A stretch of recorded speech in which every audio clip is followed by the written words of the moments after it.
இது ஒரு CBN தயாரிப்பு.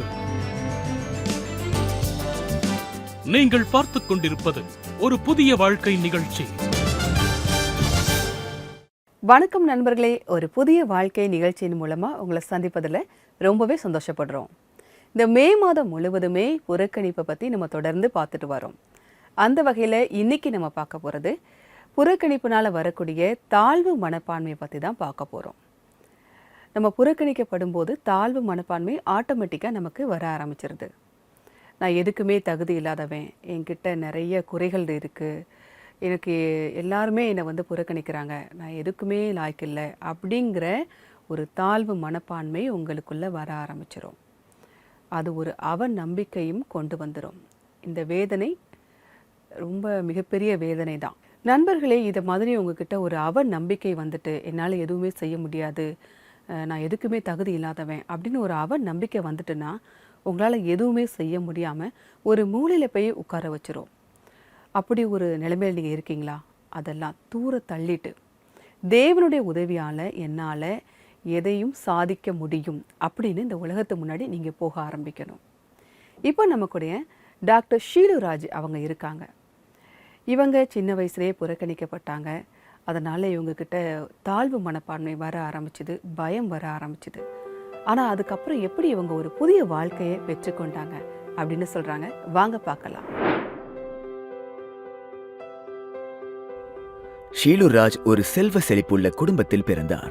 ஆனால் தொடர்ந்து 3 பெண் குழந்தைகள் பிறந்த காரணத்தாலும் மற்றும் குடும்பத்தில் கடைசி குழந்தையாக இருந்த காரணத்தாலும் அவர் எப்போதும் புறக்கணிப்பை எதிர்கொள்ள வேண்டியிருந்தது. நான் பிறந்தப்போ என் கூடவே ஏமாத்தமும் குடும்பத்தில் வந்துடுச்சு. எல்லாரும் ரொம்பவும் ஏமாற்றம் அடைஞ்சிட்டாங்க. ஆனால் அந்த ஏமாற்றம் நீண்ட காலம் இருக்கலை. 2 வருஷங்களுக்கு அப்புறம் 6 பெண் குழந்தைகளுக்கு அப்புறம் ஒரு ஆண் குழந்தை பிறந்தது. நான் வளரும்போது பார்த்த விஷயம் என்னன்னா, எல்லாரோட கவனமும் என்னோட தம்பி மேலே தான் இருக்கும். அதனால் என்னை பொறுத்த வரைக்கும் நான் ஒரு ஒதுக்கப்பட்ட குழந்தையாக தான் என்னை நான் நினச்சிக்கிட்டேன். சின்ன வயசுலேருந்து இவளால் எந்த நல்ல விஷயமும் நடக்காதுங்கிற வார்த்தைகளை தொடர்ந்து கேட்டபடி தான் நான் வளர்ந்துக்கிட்டு இருந்தேன். வீட்டில் ஏதாவது கீழே விழுந்துடுச்சுன்னா இதை ஷீலா தான் செஞ்சிருப்பா அப்படிங்கிற வார்த்தையை கேட்டு கேட்டு நான் முழுசும் என் தன்னம்பிக்கையை அப்படியே இழந்துட்டேன். உண்மையிலேயே என்னால் எந்த நல்ல விஷயமும் நடக்காது அப்படின்னு யோசிக்கிற அளவுக்கு நான் போயிட்டேன். எனக்கு அறிவே இல்லைன்னு தோணுச்சு. இந்த உடைந்து போன மனதோடும் தன்னம்பிக்கை இழந்தும் ஷீலுராஜ் தன்னுடைய பள்ளி படிப்பை முடித்துவிட்டு கல்லூரியில் சேர்ந்தார். என்னோட வாழ்க்கையில உண்மையிலேயே எந்த நல்ல விஷயமும் நடக்காதுன்னு என் மனசுல பதிஞ்சிருச்சு. அப்படிப்பட்ட சூழ்நிலையில என்னோட தோழி அண்ணம்மா வீட்டுக்கு கிறிஸ்மஸ் வாழ்த்து தெரிவிக்கிறதுக்காக நான் போனப்பந்தான் எனக்கு முதலா தேவனை பத்தி தெரிய ஆரம்பிச்சது. என்னோட தோழி மூலமா எனக்கு பைபிள் கிடைச்சது. அப்போ எனக்கு எதுவும் புரியாதப்போ என்னோட தோழி மூலமா விளக்கத்தை தெரிஞ்சுக்கிட்டு நான் பைபிளை படிக்க ஆரம்பிச்சேன். அதுல சங்கீதம் 32:8 சொல்லுது, நான் உனக்கு போதித்து நீ நடக்க வேண்டிய வழியை உனக்கு காட்டுவேன், உன்மேல் என் கண்ணை வைத்து உனக்கு ஆலோசனை சொல்லுவேன். இந்த வசனம் என்னோட சூழ்நிலையின் காரணமா என்னை மிகவும் ஈர்த்தது. எனக்கு அறிவு இல்லைன்னு மற்றவங்க சொல்ல நான் கேட்டுக்கிட்டு இருந்த நேரத்துல எனக்கு அறிவு கொடுப்பதற்காக தேவன் இருக்கிறார் அப்படிங்கிற வார்த்தை என்னை மிகவும் ஈர்த்தது. நான் இந்த உலகத்துல மற்றவங்களால புறக்கணிக்கப்பட்டதா உணர்ந்துகிட்டு இருந்த நேரத்துல தேவன் என்னோட கைகளை பற்றி கொண்டார்.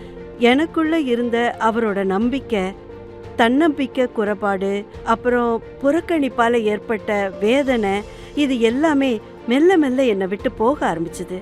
அதுக்கப்புறம் நான் தேவன் மேல உறுதியா நம்பிக்கை வைக்க ஆரம்பிச்சிட்டேன். இதன் காரணமாக அவருடைய தன்னம்பிக்கை அவருக்கு அதிகரித்தது. அதன் பிறகு ஷீலு 5 பாடங்களில் மாஸ்டர் டிகிரியை முடித்தார். நான் PhD படிக்கிறதுக்கும் தேவன் எனக்கு உதவி செஞ்சாரு. அதுக்கப்புறம் தேவனுடைய அனுக்கிரகத்தால ஒரு B.Ed கல்லூரியில பிரின்சிபலா 5 வருஷம் வேலை செஞ்சேன். என்னோட திருமணம் நல்ல குடும்பத்தில் நடந்தது. என்னோட கணவர் மற்றும் மாமியார் 2 பேர் இருக்கக்கூடிய ஒரு சின்ன குடும்பமா இருந்தது. அவங்க தேவன் மேல ரொம்ப நம்பிக்கை வச்சிருந்தாங்க. திருமணம் முடிந்து சில வருடங்கள் கழித்து ஷீலுராஜ் முழுவதுமாக தேவனுக்கு ஊழியம் செய்யும் பாதையை தேர்ந்தெடுத்தார். சில காலங்களுக்கு பிறகு நான் ஒரு நாள் லெக்சர் தயார் செஞ்சுக்கிட்டு இருந்தேன். அப்போ நீ சாதாரணமா குழந்தைகளுக்காக செய்யக்கூடிய இந்த வேலையை நீ எனக்காக செய்யன்னு எனக்கு ஒரு தீர்க்க தரிசனம் கிடைச்சது. 2010 மார்ச் மாசத்துல நான் என்னோட வேலையை விட்டுட்டேன். அப்போ இருந்து இன்னைக்கு வரைக்கும் 12 வருடங்களா நான் தேவனுக்கு ஊழியம் செஞ்சுட்டு வரேன். என்னை போல புறக்கணிக்கப்பட்டவர்களுக்காகவும் ஆறுதல் வேண்டி நிற்பவர்களுக்காகவும் அந்த சகோதரிகளுக்காக அந்த பெண்களுக்காக உதவி செஞ்சுக்கிட்டு வரேன். தேவன் என்ன அதுக்காக தான் பயன்படுத்திக்கிட்டு வர்றார். அதோடு ஷீலுராஜுடைய உறவு அவருடைய தாய் தந்தையோடு சிறப்பாக நீடிக்க ஆரம்பித்தது. அவர்களுடைய வயதான காலத்தில் ஷீலு மற்றும் அவருடைய கணவர் அவர்களை கவனித்துக் கொண்டார்கள். என்னோட அப்பாவும் அம்மாவும் என்னையும் என் கணவரையும் ரொம்பவும் நேசிக்க ஆரம்பிச்சாங்க. அவங்களோட கடைசி காலத்துல அவங்கள கவனிச்சுக்கிறதுக்கு தேவன் எங்களுக்கு உதவி செஞ்சாரு. தேவன் எப்பவும் தன்னோட அனுகிரகத்தை எங்கள் மேல் காட்டாமல் இருந்ததே இல்லை. எல்லா நல்ல விஷயங்களும் எங்களுக்கு கிடைச்சது. தேவன் எங்களுக்கு 2 ஆண் குழந்தைகளை ஆசீர்வதிச்சாரு. வசனம் சொல்றத போல ஆண்டவராகிய இயேசு கிறிஸ்து மேல நம்பிக்கை வை, அப்பொழுது நீயும் உன் வீட்டாரும் ரட்சிக்கப்படுவீர்கள். தேவனுடைய வசனம் எப்போ உண்மையா இருக்கு, அது நம்மோட இருக்கு. நன்றி ஷீலுராஜ். உங்களுடைய சாட்சி பார்த்துட்டு இருக்கவங்களுக்கு பிரயோஜனமாக இருந்திருக்கும் அப்படின்னு நாங்கள் கர்த்தருக்குள்ளே விசுவாசிக்கிறோம். ஷீலுராஜோடைய சாட்சியை கேட்டிங்களா? சின்ன வயதிலேயே அவங்க குடும்பத்தால் அவங்க புறக்கணிக்கப்பட்டிருக்காங்க. ஆனாலும் தேவன் அவரை ஏற்றுக்கொண்டார். இதே மாதிரி நம்முடைய வாழ்க்கையிலும் நம்ம புறக்கணிக்கப்பட்டிருக்கோமா? நம்முடைய தாழ்வு மனப்பான்மையிலிருந்து விட்டு வெளியில் வர்றதுக்கு நம்ம முயற்சி செய்யணும். நண்பர்களே, ஒரு நாள் என்ன நடந்தது தெரியுமா? நான் ஒரு நிகழ்ச்சிக்காக தயாராகிறதுக்காக அந்த ப்ரெசன்டேஷனுக்காக கண்ணாடி முன்னாடி நின்று ப்ராக்டிஸ் பண்ணிகிட்டு இருந்தேன். எப்போதுமே ஒரு ப்ரெசன்டேஷன் நீங்கள் பண்ண போகிறீங்க அப்படின்னா கண்ணாடி முன்னாடி நின்று ப்ராக்டிஸ் பண்ணுவோம். பண்ணிகிட்டு இருக்கும்போது நான் ரொம்ப நேரமாக அதுக்கு நான் ட்ரை பண்ணிவிட்டு அந்த ப்ரெசன்டேஷனுக்காக ரொம்ப நேரமாக முயற்சி செய்து நான் ப்ராக்டிஸ் பண்ணிகிட்ருக்கேன். ஆனால் எனக்குள்ளே ஒரு எதிர்மறையான சிந்தனைகள் வர ஆரம்பிக்குது. உன்னால் இது பண்ண முடியாது, நீ இதை சரியாக பண்ண மாட்டேன். ஏன்னா இதுக்கு முன்னாடி ஒரு ப்ரெசன்டேஷன் நான் சரியாக பண்ணலை, ஒரு தோல்வி என்கிட்ட இருந்தது. அந்த எதிர்மறையான சிந்தனை அடுத்த முயற்சி நான் செய்யும்போது எனக்கு வர ஆரம்பிக்குது. இது உன்னால் செய்ய முடியாது, இது உனக்கு தோல்வியில் தான் முடியும், நீ ஒரு யூஸ்லெஸ் அப்படின்னு சொல்லி எனக்கு எதிர்மறையான சிந்தனை திரும்ப திரும்ப திரும்ப திரும்ப என்கிட்ட வந்து அதை எள்ளி நகையாடுதுன்னு நம்ம சொல்லுவோம். என்கிட்ட வந்து அது சொல்லி சிரிக்குது. ஆனால் என் ஆள் மனசு சொல்லுது, இல்லை நீ வந்து உன்னால் முடியும், நீ வந்து ரொம்ப முயற்சி பண்ணியிருக்க, உன்னால் இது முடியும் அப்படின்னு என் ஆள் மனசு சொல்லுது. ஆனால் அந்த எதிர்மறையான சிந்தனை என்னை பண்ண விடாமல் தடுக்குது. இதே மாதிரி நம்ம வாழ்க்கையில் பல தடவை நமக்குமே நடந்திருக்கும். ஆனால் என்னோடய ஆள் மனசு திரும்ப திரும்ப சொல்லுது, இல்லை உன்னால் முடியும், உன்னால் முடியும் அப்படின்னு திரும்ப திரும்ப சொல்லிகிட்டே இருந்தது. நான் அந்த ப்ரெசன்டேஷனை ரொம்ப சிறப்பாக செஞ்சு முடித்தேன். கர்த்தருடைய கிருபையினால் ரொம்ப சிறப்பாக செஞ்சு முடித்தேன். ஏன்னா நம்மெல்லாம் தேவனால் தேர்ந்தெடுக்கப்பட்டவர்கள். தேவன் வந்து யாரையுமே புறக்கணிக்க மாட்டார். அதே மாதிரி புறக்கணிக்கப்படுறவங்களுடைய உணர்வு அவருக்கு நல்லா தெரியும். ஏன்னா அவரும் புறக்கணிக்கப்பட்டிருக்கிறார் மனிதர்களால். சிலுவையில் நமக்காக அவர் சிலுவையில் அறையப்பட்டார், மனிதர்களால் புறக்கணிக்கப்பட்டிருக்கார். ஸோ புறக்கணிக்கப்படுறதுனால உள்ள உணர்வுகள் அவரால் புரிந்துக்க முடியும். நம்ம தேவனுடைய துணையோடு நம்மளுடைய செயலை நாம் வெற்றியாக மாற்ற முடியும்.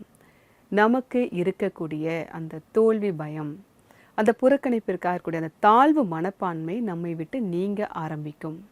நான் உங்களுக்காக ஒரு பைபிள் வசனத்தை படிக்கிறேன். நான் உங்களுக்காக ஒரு பைபிள் வசனத்தை வாசிக்கிறேன்.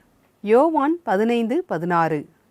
நீங்கள் என்னை தெரிந்து கொள்ளவில்லை, நான் உங்களை தெரிந்து கொண்டேன். நீங்கள் என் நாமத்தினாலே பிதாவை கேட்டுக்கொள்வது எதுவோ அதை அவர் உங்களுக்கு கொடுக்கத்தக்கதாக நீங்கள் போய் கனி கொடுக்கும்படிக்கும் உங்கள் கனி நிலைத்திருக்கும்படிக்கும் நான் உங்களை ஏற்படுத்தினேன். நண்பர்களே, யாராவது உங்களை புறக்கணிச்சாங்கன்னா இந்த வசனத்தை நீங்கள் ஞாபகம் வச்சுக்கோங்க. நீங்கள் உங்களுக்குள்ள இந்த வசனத்தை சொல்லி பாருங்க. தேவன் உங்களை தேர்ந்தெடுத்திருக்கிறார். நீங்கள் புறக்கணிக்கப்படலை, தேவனால் தேர்ந்தெடுக்கப்பட்டிருக்கீங்க. நீங்கள் தேவனுடைய பார்வைக்கு மிகவும் முக்கியமானவர்கள். இந்த வார்த்தையை நீங்கள் பிடிச்சிக்கோங்க. யார் உங்களை புறக்கணித்தாலும் நீங்கள் கவலைப்படாதீங்க. நீங்கள் ஆண்டவரை நோக்கி பாருங்கள். ஆண்டவருடைய பார்வையில் நீங்கள் தேர்ந்தெடுக்கப்பட்டவர்கள், மிகவும் சிறப்பானவர்கள். நீங்கள் எல்லாத்தையும் உங்களால் சாதிக்க முடியும். நீங்கள் எந்த காரணத்தை கொண்டு மனம் தளரக்கூடாது. இது என்னால் முடியாது, அந்த தாழ்வு மனப்பான்மை இருந்தால் தயவு செய்து அதை தூக்கி போட்டுருங்க. ஆண்டவர் நோக்கி பாருங்க. தேவனுடைய உதவியால் எல்லாவற்றையும் உங்களால் சாதிக்க முடியும். ஏன்னா நீங்கள் தேவனால் தேர்ந்தெடுக்கப்பட்டவர்கள், அவருடைய பார்வைக்கு மிகவும் சிறப்பானவர்கள் அப்படிங்கிறத பார்க்குறோம். உங்களால் அதை எப்படி தெரிஞ்சுக்க முடியும்? ஜெபத்தில் நீங்கள் கேளுங்க. உங்களுக்கு தாழ்வு மனப்பான்மை இருக்கா? நீங்கள் ஆண்டவர்கிட்ட முழங்கால் போட்டு ஜெபம் பண்ணுங்கள். ஆண்டவரே, ஏன் எனக்கு இதை மாற்றுங்க அப்படின்னு ஆண்டவர்கிட்ட கேளுங்க. ஆண்டவர் உங்களை தேர்ந்தெடுத்திருக்கிறார். அதன் மூலமாக உங்களுடைய தாழ்வு மனப்பான்மை மாற ஆரம்பிக்கும். ஒருவேளை உங்களுக்கு ஜெபிக்க தெரியல, உங்ககிட்ட ஜெப குறிப்புகள் இருக்குது, இல்லைனா நீங்கள் எங்களோட சேர்ந்து ஜெபிக்கணும்னு நினச்சிங்கன்னா எங்களுடைய சிபிஎன் ப்ரேயர் லைனுக்கு நீங்கள் கால் பண்ணலாம். எங்களுடைய சிபிஎன் ப்ரேயர் லைன் நம்பர் 9910401010. அது மட்டும் இல்லை, நீங்கள் இலவச கவுன்சிலிங்கும் பெற முடியும். அதுக்கு எங்களுடைய வெப்சைட்டை விசிட் பண்ணுங்கள். எங்களுடைய வெப்சைட் www.cbnindia.org/cbn special offers. நண்பர்களே, நம்முடைய நிகழ்ச்சியில் இப்போது வருவது ஒரு சிறிய இடைவேளை. இடைவேளைக்கு பிறகு பார்க்கலாம்.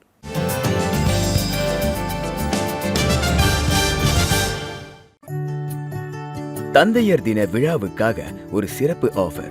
நேஷனல் டிவியில் உங்களுடைய தந்தையை வாழ்த்துங்கள். புதிய வாழ்க்கை குடும்பத்தார் அவர்களுக்காக ஒரு அழகான பாடலை ஒளிபரப்புவார்கள். அந்த பாடலோடு உங்களுடைய மற்றும் உங்களுடைய தந்தையுடைய ஒரு புகைப்படம் மற்றும் புதிய வாழ்க்கை நிகழ்ச்சியில் தொகுப்பாளர் மூலமாக அன்பு நிறைந்த வாழ்த்துக்கள் நேஷனல் டிவியில்.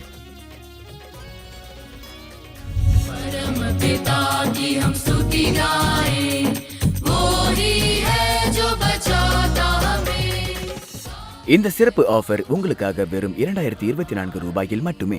தந்தையர் தினத்திற்காக இது ஒரு சிறந்த பரிசாக இருக்கிறது அல்லவா?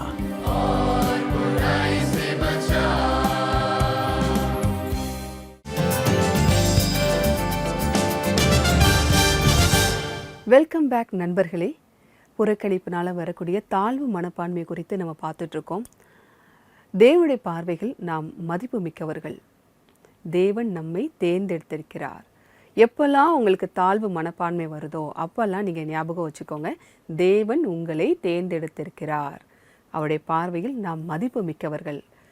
அவர் முன்னாடி நம்ம நேர்மறையான சிந்தனையோடு நம்ம இருக்கணும். தாழ்வு மனப்பான்மையை நம்ம தூக்கி போட்டுறணும். நண்பர்களே, நம்முடைய நிகழ்ச்சியில் இப்போது சிபிஎன் ப்ரேயர் லைனில் சோஃபியா மற்றும் அசம்பிளி ஆஃப் பிலீவர்ஸ் சர்ச்சுடைய போதகர் பேரக் வெஸ்லி அவங்க இணைந்து ஜெபம் செய்ய இருக்காங்க. வாங்க நம்மளும் சேர்ந்து ஜெபிக்கலாம். ஹலோ எவ்ரிவன், திருப்புமுனை பிரேயர் லைனுக்கு உங்களை வரவேற்கிறேன். நண்பர்களே, நீங்க உங்க தகுதி மேல சந்தேகப்படுறீங்களா? நீங்க இப்படிப்பட்ட சூழ்நிலையில இருந்தீங்கன்னா கண்டிப்பா எங்க கூட ஜெபத்துல இணைங்க. ஏன்னா ஜெபம் உங்கள் சூழ்நிலைகளை நிச்சயமா மாத்தும். இன்னைக்கு நம்மளோட ஜெபத்தில் இணைபவர் பாஸ்டர் பராக் வெஸ்லி அவர்கள். Welcome pastor. Thank you Sophia. இந்த வார்த்தை உண்மைதான். நம்முடைய வாழ்க்கையில பல நேரங்கள்ல இப்படிப்பட்ட சூழ்நிலைகளை நம்ம சந்திக்கிறோம். நாம நம்மளுடைய தகுதிக்கு மேல சந்தேகப்படுறோம், நம்மளுடைய அடையாளத்தை இழக்க ஆரம்பிக்கிறோம். அப்போ என்ன செய்யுது நமக்கு தெரியாம போகுது. ஆனா நம்மளுடைய எல்லா சூழ்நிலைகளிலும் நாம இப்படிப்பட்ட சூழ்நிலையை சந்தித்து கொண்டிருக்கிற வேளையில தேவனுடைய வசனத்துல நமக்கான வழி இருக்கு. அதுவும் உண்மைதான் பாஸ்டர். பட் நம்ம பிகினிங்ல இருந்து ஸ்டார்ட் பண்ணலாம். முதல்ல நாம ஏன் நம்ம மேலேயே சந்தேகப்படுறோம் அண்ட் இதை நாம மாத்த முடியுமா? என்ன நடக்குதுன்னா, தோல்வியின் காரணத்தால மத்தவங்க உன்னால இதை செய்ய முடியாது, உன்னால இதை முடியாது, நீ எதுக்கும் தகுதி இல்லாதவன், உன்னை விட நான் சிறப்பா செய்ய முடியும்னு பலவிதமான அவநம்பிக்கை வார்த்தைகளை உங்க மேல திணிப்பாங்க. இப்ப நீங்க தன்னம்பிக்கை இழப்பீங்க, புறக்கணிப்பை உணர்வீங்க, உங்களோட அடையாளத்தை நீங்க தொலைப்பீங்க. நம்ம தாழ்வா நினைச்சுக்கிறோம். ஆனா தேவனுடைய வசனம் நமக்கு உதவி செய்யுது. அது மூலமா நாம புறக்கணிப்புல இருந்து வெளியே வர முடியும். நம்மளுடைய அடையாளத்தை நம்மளால அடைய முடியும். அது தேவனுடைய வலிமையின் பைபிள் வசனத்தின் மூலமா நாம ஒரு புது அடையாளத்தை பெற முடியும். சோ ப்ளீஸ் நீங்க எங்களோட நேயர்களுக்காக சில பைபிள் வசனங்களை ஷேர் பண்ணுங்க. பைபிள்ல இருந்து ஒரு சில வசனங்களை உங்களுக்கு நான் சொல்றேன், நீங்க தவறாம இதை படிங்க. இது உங்களை புறக்கணிப்போட வேதனையில இருந்து வெளியே வர்றதுக்கு கண்டிப்பா இது உதவும். நேர்மறையான சிந்தனையை கொடுக்கும். உதாரணமா ஏசாயா அதிகாரம் 41 வசனம் 8 மற்றும் 9. அதுல கர்த்தர் மீண்டும் மீண்டும் சொல்றாரு, நான் உன்னை தேர்ந்தெடுத்திருக்கிறேன், என் சிநேகிதனான ஆபிரகாமின் சந்ததியே, யாக்கோபின் சந்ததியே, நான் பூமியின் கடையாந்தரங்களில் இருந்து அதன் எல்லையில் இருந்து உன்னை அழைத்து வந்தேன். நான் உன்னை தெரிந்து கொண்டேன், நான் உன்னை விட்டு விலக மாட்டேன், நான் உன்னை கைவிட மாட்டேன்னு சொல்லுது. மீண்டும் சொல்றாரு, நாம் தேவனால் படைக்கப்பட்டவர்கள்னு சொல்றாரு. இது போல நிறைய வசனங்கள் பைபிள்ல இருக்கு. இது புறக்கணிப்புல இருந்து உங்களை வெளியே கொண்டு வரும். அது உங்களை புதிய அடையாளத்தை கொடுக்கும். அப்ப நீங்க தேவனுடைய பார்வையில எப்படிப்பட்டவர் என்று உங்களுக்கே புரியும். கிறிஸ்து உங்களை பத்தி யோசிக்கிறாரு. நீங்க கிறிஸ்துவுக்குள் என்ன செய்ய முடியும்னு உங்களுக்கு புரியும். இந்த வசனம் நிச்சயமா உங்களை புறக்கணிப்புல இருந்து முழுமையா வெளியே கொண்டு வர உதவும். பாசிட்டிவான எண்ணங்களை கொடுக்கும். பாஸ்டர், நிகழ்ச்சியை பார்த்துட்டு இருக்க நம்மளோட நேயர்களுக்காக ஜெபம் பண்ணலாம். அதோட தேவனுடைய வசனங்களையும் படிப்போம். நான் உங்களுக்காக ஜெபம் செய்ய விரும்புறேன். ஜெபங்கிறது நீங்க தேவன் கிட்ட நேரடியா பேசுறதுக்கான ஒரு வழி அப்படிங்கறத நீங்க முதல்ல புரிஞ்சுக்கணும். தேவன் ரொம்பவும் நல்லவர். அவருடைய காதுகள் எப்பவுமே நம்மளுடைய ஜெபத்தை கேட்கறதுக்காக தயாரா இருக்கு. தேவன் உங்களுடைய ஜெபத்தை கேட்கறதுக்காக இப்போ தயாரா இருக்காரு. இப்போ நாம எல்லாரும் சேர்ந்து தேவன் கிட்ட ஜெபம் செய்யலாம். வாங்க ஜெபிப்போம். ஆண்டவரே, நாங்க இந்த தருணத்துக்காக நன்றி சொல்றோம். நாங்க இந்த வசனத்துக்காக நன்றி சொல்றோம். அது எங்களுக்கு தன்னம்பிக்கையை தருது. எங்களை புறக்கணிப்புல இருந்து வெளியே கொண்டு வருது. எங்களுக்கு ஒரு அடையாளத்தை கொடுக்கறதுக்காக நீங்க நிறைய வசனங்களை பைபிள்ல தந்திருக்கீங்க. நாங்க இப்போ எங்களுடைய நேயர்களுக்காக ஜெபம் செய்யறோம். அவங்க உங்களுடைய வசனத்தை பெற்றுக்கொள்ளட்டும். உங்களுடைய ஆசீர்வாதத்தை பெற்றுக்கொள்ளட்டும். உங்களுடைய புதிய வலிமையை அவங்க பெற்றுக்கொள்ளட்டும். ஒரு புதிய நம்பிக்கையை அவங்க பெற்றுக்கொள்ளட்டும். புறக்கணிப்புல இருந்து அவங்க வெளியே வரட்டும். அவங்களுடைய வாழ்க்கையில பிரவேசியுங்க. இப்போ அவங்க வாழக்கூடிய வாழ்க்கை முன்பை விட சிறப்பா இருக்கிறதுக்கு நீங்க உதவி செய்யுங்க. இத உங்களால மட்டும்தான் செய்ய முடியும். உங்களுடைய பரிசுத்த ஆவியும் நீங்களும் எங்களுடைய நேயர்களை தொடுங்க. அவங்கள நேர்மறை சிந்தனை உள்ளவர்களா மாத்துங்க. அவங்கள புதிய வாழ்க்கைய வாழ்ந்து புதிய பாதையில பயணிக்க நீங்க உதவி செய்யுங்க. எங்க ஜெபத்தை கேளுங்க. ஆண்டவராகிய இயேசு கிறிஸ்துவின் நாமத்தால் இதை கேட்கிறோம். ஆமென். ஆமென். எங்களோட இணைந்து ஜெபம் பண்ணதுக்கு தேங்க்யூ பாஸ்டர். எங்க நேயர்களுக்காக ஜெபம் பண்ணதுக்கும் நன்றி. நண்பர்களே, இப்ப நாங்க விடை பெறதுக்கான நேரம் வந்துருச்சு. நீங்க நம்மளோட திருப்புமுனை நிகழ்ச்சியின் பிரேயர் லைனோட எப்போதும் இணைந்திருங்க. 9910401010. அடுத்த வாரம் நாம் அன்னையர் தினம் கொண்டாடுவதற்காக மீண்டும் சந்திக்கலாம். குறிப்பாக நம்மளோட தாய்க்காக நம்ம பிரேயர் பண்ணலாம்.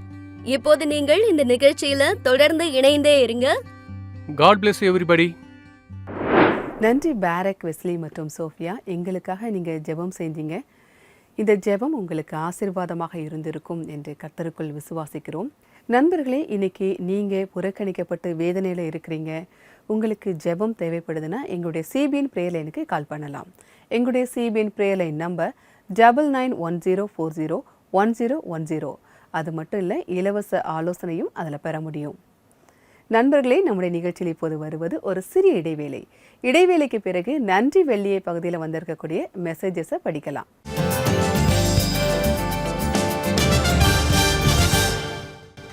ஹே சூப்பர் ஃபேன்ஸ், நீங்க குழந்தைங்களோட பர்த்டே பார்ட்டி, சர்ச் ஈவென்ட்ஸ் பிள்ளைங்களுக்காக கொண்டாட பிளான் பண்ணிருக்கீங்களா? அந்த ஈவென்ட்ஸ்ல கிஸ்மோவை நீங்க இன்வைட் பண்றதுக்கான சான்ஸ் இருக்கு. Hey kids, super book time travelling robot உங்களோட நிகழ்ச்சிகளை அடுத்த லெவலுக்கு கொண்டு போகும். கிஸ்மோ வந்தா உங்க குழந்தைங்க நிச்சயமா ரொம்ப சந்தோஷப்படுவாங்க. அவங்க கிஸ்மோவோட பேசலாம், பாடலாம், டான்ஸ் ஆடலாம், செல்ஃபி கூட எடுத்துக்கலாம். Invite Gizmo for children's events like BBS camp, prize distribution programs, youth events, feats and so much more. உங்க குழந்தைங்களுடைய பர்த்டே பார்ட்டிக்கு நீங்க கண்டிப்பா கிஸ்மோவை ஸ்பெஷல் கெஸ்டா கூப்பிடலாம்.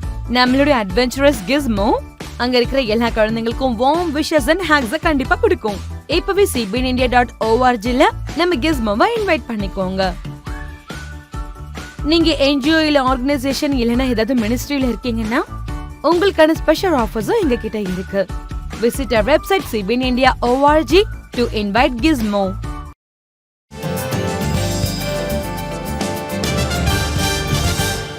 வெல்கம் பேக் நண்பர்களே.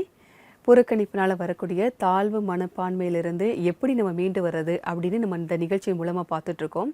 எதிர்மறையான சிந்தனைகள் உங்களுக்குள்ளே வரும்போது நீங்கள் ஞாபகம் வச்சுக்க வேண்டியது, நீங்கள் தேவனால் தேர்ந்தெடுக்கப்பட்டவர்கள், தேவனுடைய பார்வையில் நீங்கள் மதிப்பு மிக்கவர்கள். அந்த நேர்மறையான எண்ணங்களை நீங்கள் வளர்த்து கொள்ள வேண்டும். இதுதான் நம்ம இந்த நிகழ்ச்சியில் பார்த்துட்ருக்கோம். நண்பர்களே, இது நன்றி வெள்ளியை பகுதி. நீங்கள் அனுப்பி இருக்கக்கூடிய மெசேஜை நான் உங்களுக்காக படிக்கிறேன்.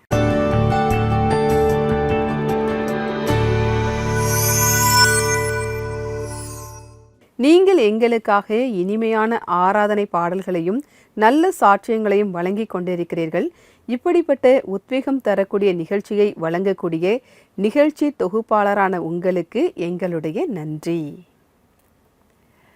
மிக்க நன்றிங்க. இந்த பாடல்கள் சாட்சி உங்களுக்கு ஆசீர்வாதமாக இருந்தது அப்படின்னு நீங்கள் சொல்லும்போது தெரியுது. மிக்க நன்றி. தொடர்ந்து நிகழ்ச்சியை பாருங்கள், எங்களுக்காக நீங்கள் ஜெபம் செய்யுங்க. மற்றொரு மெசேஜ் வந்திருக்கு, நான் உங்களுக்காக படிக்கிறேன். உங்களுடைய அற்புதமான இந்த நிகழ்ச்சிக்கு என்னுடைய நன்றி. ஒவ்வொருவருடைய வாழ்க்கையிலும் தேவன் செய்யும் காரியத்தை பற்றி விளக்கும் அற்புதமான சாட்சியங்கள் மூலமாக எங்களை உத்வேகப்படுத்தி கொண்டிருக்கிறீர்கள். உண்மையிலேயே இந்த நிகழ்ச்சி எங்களுக்கு ஒரு ஆசீர்வாதமாக இருக்கிறது. மிக்க நன்றி நண்பரே. உங்களுடைய இந்த மெசேஜஸ்லாம் பார்க்கும்போது எங்களுக்கு அது ஒரு உத்வேகத்தை தருது. இன்னும் நம்ம நிகழ்ச்சி நல்லா பண்ணணும் அப்படிங்கிற ஒரு ஆர்வம் எங்களுக்குள்ளே வருது. நீங்களும் நிகழ்ச்சியை தொடர்ந்து பாருங்கள், எங்களுக்காக தொடர்ந்து ஜெபம் செய்யுங்க. இந்த நிகழ்ச்சி உங்களுக்கு ரொம்ப பிடிச்சிருக்கு, நீங்களும் இணைந்து செயலாற்றணும், பங்குதாரர் ஆக வேண்டும் அப்படின்னு நீங்கள் நினச்சிங்கன்னா மாதம் 50 ரூபாய் நன்கொடையாக தெரியலாம். ஸ்க்ரீனில் தெரியக்கூடிய கியூஆர் கோடுக்கு ஸ்கேன் பண்ணி அனுப்பலாம். இல்லைனா எங்கள் வெப்சைட்டை விசிட் பண்ணி ஆன்லைன் ட்ரான்ஸ்ஃபரும் நீங்கள் பண்ணலாம். எங்களுடைய வெப்சைட் www.cbnindia.org. நண்பர்களே, நான் இப்போ உங்களுக்காக ஜெபிக்க போகிறேன். நீங்கள் என் கூட சேர்ந்து ஜெபிக்கலாம். அன்பின் பரலோக பிதாவே, நன்றியோடு உம்மை துதிக்கிறோம் அப்பா. யாரெல்லாம் இந்த நேரத்தில் ஜெபிக்கிறார்களோ அவர்களை ஒரு விசை கண்ணோக்கி பாரும் சுவாமி. புறக்கணிக்கப்படும் போது தகப்பனே, தாழ்வு மனப்பான்மையினால் யாரெல்லாம் கஷ்டப்படுறாங்களோ அவங்களுக்கு நீங்கள் பலனை தாங்க சுவாமி. அப்பா, உங்களுடைய பார்வையில் நாங்கள் மதிப்பு மிக்கவர்கள் ஆண்டவரே. அப்பா, நீங்கள் எங்களை தேர்ந்தெடுத்திருக்கீங்க ஆண்டவரே. அப்பா, நாங்கள் ஜெயிக்க சாதிக்க நீங்கள் எங்களுக்கு உதவி செய்யுங்க சுவாமி. அப்பா, ஒரு நேர்மறையான எண்ணங்களை நீங்கள் தாங்கப்பா, எங்களை நீங்கள் பலப்படுத்துங்க சுவாமி. ஆசீர்வதிங்க, பலப்படுத்துங்க சுவாமி. மீட்பர் இயேசு மூலமாய் ஜெபம் கேளும் பரமபிதாவே, ஆமேன். ஆண்டவராகிய இயேசு கிறிஸ்து நம்முடைய ஜெபத்தை கேட்டிருக்கிறார். நிச்சயமாகவே அவர் ஆசீர்வாதத்தை தருகிறார். நான் உங்களுக்காக இன்றைக்கான பைபிள் வசனத்தை வாசிக்கிறேன்.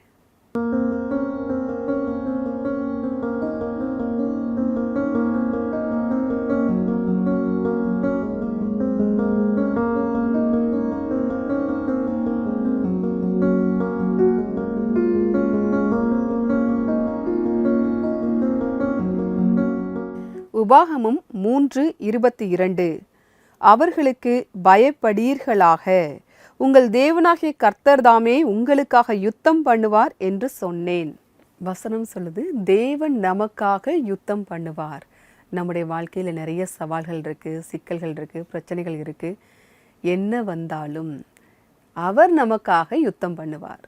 அவர் நம்ம கூட யுத்தம் பண்ணும்போது அவர் நம்ம கூடவே இருந்து எதிர்த்து யார் நிற்பா? நிச்சயமாக வெற்றி உங்களுக்கு கிடைக்கும். நீங்கள் எந்த ஒரு தாழ்வு மனப்பான்மையில் இருந்தாலும் அவர் உங்களுக்கு வெற்றியை தருவார். நண்பர்களே, இந்த நிகழ்ச்சியில் டாக்டர் ஷீலு ராஜா அவங்களுடைய சாட்சியை பார்த்தோம். அவங்க எப்படி புறக்கணிக்கப்பட்டாங்க, ஆனால் ஆண்டவராகிய இயேசு கிறிஸ்து எப்படி அவங்களுக்கு ஒரு புதிய வாழ்க்கை கொடுத்தாரு, ஆசீர்வாதமாக மாற்றினாரு, இதெல்லாம் நம்ம பார்த்தோம். நீங்களும் புறக்கணிக்கப்பட்டிருக்கக்கூடிய ஒரு சூழ்நிலையில் இருந்தீங்கன்னா நீங்கள் ஞாபகம் வச்சிருக்க வேண்டியது, கர்த்தருடைய பார்வையில் நீங்கள் மதிப்பு மிக்கவர்கள். அவர் உங்களை தேர்ந்தெடுத்திருக்கிறார். இதை மட்டும் ஞாபகம் வச்சுக்கோங்க. இதை பிடிச்சிட்டு நீங்கள் வாழ்க்கையில் முன்னேறி செல்லுங்க. என்னால் முடியாது அப்படின்னு தாழ்வு மனப்பான்மையில் நீங்கள் இருக்காதீங்க. அதை தூக்கி தூர வீசிட்டு தேவனுடைய உதவியால் என்னால் சாதிக்க முடியும் அப்படின்னு நீங்கள் தொடர்ந்து சாதித்து வெற்றி பெறுங்க. நண்பர்களே, நிகழ்ச்சியோட நிறைவு பகுதிக்கு வந்துட்டோம். இந்த நிகழ்ச்சி உங்களுக்கு ஆசீர்வாதமாக இருந்திருக்கும் அப்படின்னு நாங்கள் கர்த்தருக்குள்ளே விசுவாசிக்கிறோம். ஒரு இனிமையான ஆராதனை பாடல் வருது, அதை பார்த்து கர்த்தரை ஆராதனை செய்யுங்கள். நான் வேறொரு எபிசோடில் உங்களை சந்திக்கிறேன். அதுவரை கர்த்தருடைய கிருபை உங்கள் அனைவரோடும் கூட இருப்பதாக. God bless you.